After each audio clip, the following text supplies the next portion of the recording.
The First Amendment is first for a reason. The Second Amendment is just in case the first one doesn't work out.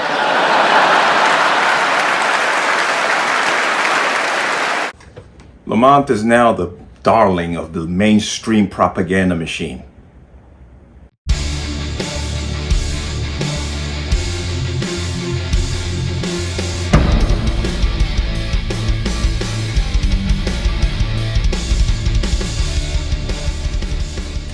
Welcome to another installment of the Connecticut Gun Bench. Today's video is brought to you by P.A.N. Firearms, LLC. P.A.N. Firearms for NRA certification and multifaceted gun training. You can reach us at 203-300-6343 or use our website at www.panfarmsllc.com. As always, there'll be a link in the description box below. And if you like my channel, like my content, and what I do here, you can support me with the link in the description box. Everything is appreciated. Let's talk about this. Now, I came across this video. This is Good Morning America for ABC News. And it seems everybody is out there stroking Lamont's ego, seeing that he passed what they claim to be comprehensive gun control laws. And they're right, it is gun control. It's not necessarily about crime and violence. It's more about gun control. And as you remember, Biden ran his butt up here to once again gaslight and tell his fables in front of an audience who pretty much just robotically clapped and cheered for him. But now I came across this here, and this was, like I said, Good Morning America, and I want to comment on what's going on here. But let me go ahead and play this for you. Most comprehensive gun legislation in a decade. And the governor is urging Congress to implement similar laws at the federal level to prevent gun violence across America. And Governor Lamont joins us now to discuss more. Thanks a lot for being with us today. We appreciate it. Hey, good afternoon, Eva, DeMarco. All right, first up, your state passed some of the strictest gun laws, especially shortly after the Sandy Hook school shooting there. Can you tell us about this new legislation and how it will work? Okay, yes, SB 1160 passed comprehensive or strictest gun laws in the country, yet violent crime continued after. Okay? They did not pass laws that combat crime. They passed laws that told people who would not do these things what they can and cannot do, which is what most gun control laws are about. Yeah, we were hit hard by Sandy Hook. We've learned that lesson. We put in place some pretty strict gun safety laws back then, about 10 years ago. We were hit pretty hard by the stabbing death of Marion Sanchez. We were hit pretty hard by the Dr. Pettit and the murder of his family in their home. But they don't care about those people because they can't use them for their agenda. We were hit hard. Any death by any method, we are hit hard. But it's only about those people who are shot and killed do these people give a damn about, because they can use them for their own ends and means. I said it before and I'll say it again. If Sandy Hook had been carried out any other way, if any other method had been used to kill those people at Sandy Hook, no one would care, especially them. We'd say it's a shame and we move on. And we see example after example of this truth coming in front of us. All you got to do is look to Waukesha, Wisconsin. They're not talking about those people. They haven't spoken about them ever since that incident happened. Idaho and the 4 college students who were stabbed to death. We're not talking about them. Biden couldn't even have been bothered to go visit any one of the families. He didn't even bother to go to Nashville. It shows you that this is nothing more than an agenda. They do not care about your safety. It's not about your safety. It's about limiting people's rights under the Second Amendment. And I did a video, I think it was yesterday, where Kitty Wertmann, a woman who grew up in 1938 Austria, talked about gun control under the Nazi Party. And she made it clear, having lived through what she went through, she said it clear, do not give up your guns. It took 5 years for a dictatorship, from 1938, she said, to 1943, a dictatorship to take over. If we had known then what we know now, we would have taken up arms to the last man and woman and fought to stop it and to keep our freedoms. But has made a difference. We have some of the lowest crime in the country here. fewer murders, fewer suicides, because we're very strict about those guns. But you got lower crime has nothing to do with gun ownership. Okay, people who get guns illegally are going to get guns illegally anyway. It's common sense. All they have done is told people who would not commit crimes that they cannot go get a gun or a specific item. That's all these laws are about. So the fact that crime is coming down has nothing to do with gun control laws, because criminals don't follow the law.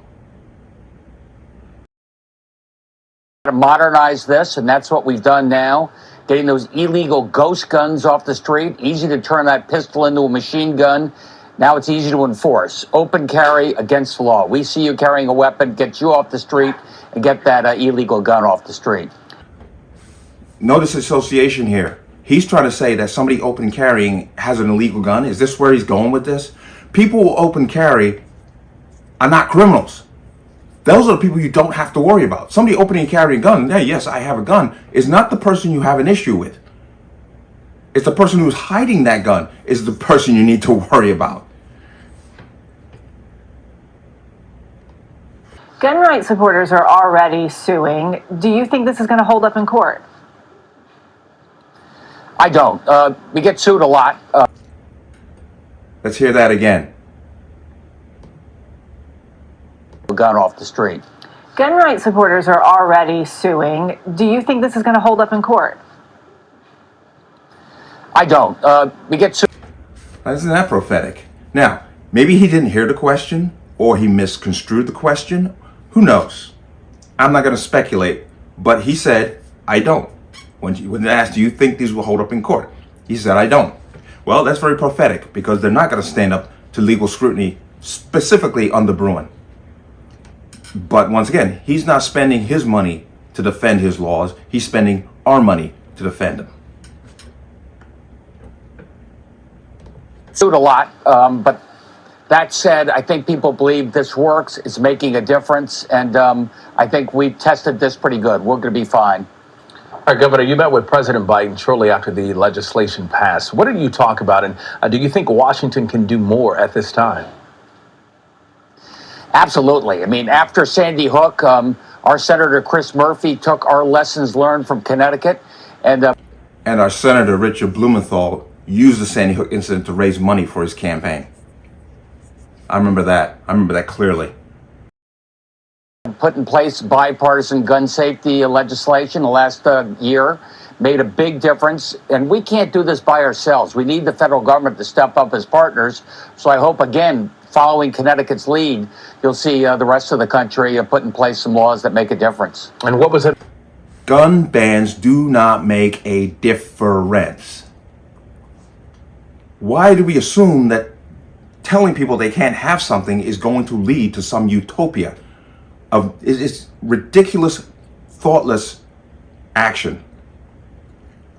You want to reduce crime, start holding criminals accountable for what they do. Don't let teenagers run the streets of a city and take it over and destroy stuff. Start having real world consequences for crime. Stop using equity in the justice system. You commit a crime, hold them to it. And that sounds kind of silly though, doesn't it? Meeting like again with President Biden? Well, he came up here to the University of Hartford. He saluted Connecticut for gun safety laws that work. I think he said this is the type of thing I do want to take to Congress and see if we get something passed more broadly. It was always good to have the president up in Connecticut. Let's talk about some other legislation that you guys are having. Let's come out of that. You know, like I said, he's now the darling of the leftist agenda because he passed gun laws that have nothing to do with violence and crime. Claiming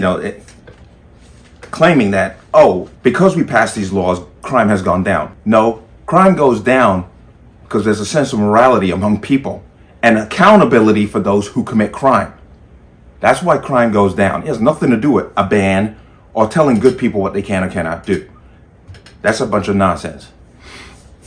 We're going to expect a lot more of this because, like I said, he's now the darling of the left-wing circuit and the propaganda machine that is the Democrat Party. So they're going to prop him up. Remember, right after Malloy passed SB 1160, that went through, all of a sudden he became like this big sensation in the Democrat Party. They made him head of the Democrat Governors Association first. Then he was campaigning with Hillary. Remember, he basically ignored the state of Connecticut to go out and campaign for Hillary because he thought he was going to get some sweet job if she won. Yeah, well, you saw what happened there. But this is just gaslighting trash, okay? They have no interest in solving crime because they need that crime to keep pushing for gun control laws. I mentioned this statement a few times, that SB 1160 has now led us to HB 6667. It's going to lead us to the next thing, because as soon as the gun crime continues, because gun crime specifically, because if they beat you to death, they don't care. They're going to use that to say, oh, we need to do more. And it's become more bans. And that's the only answer they have.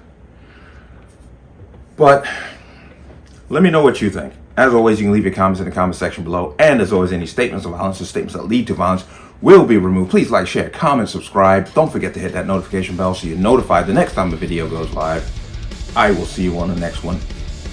Peace.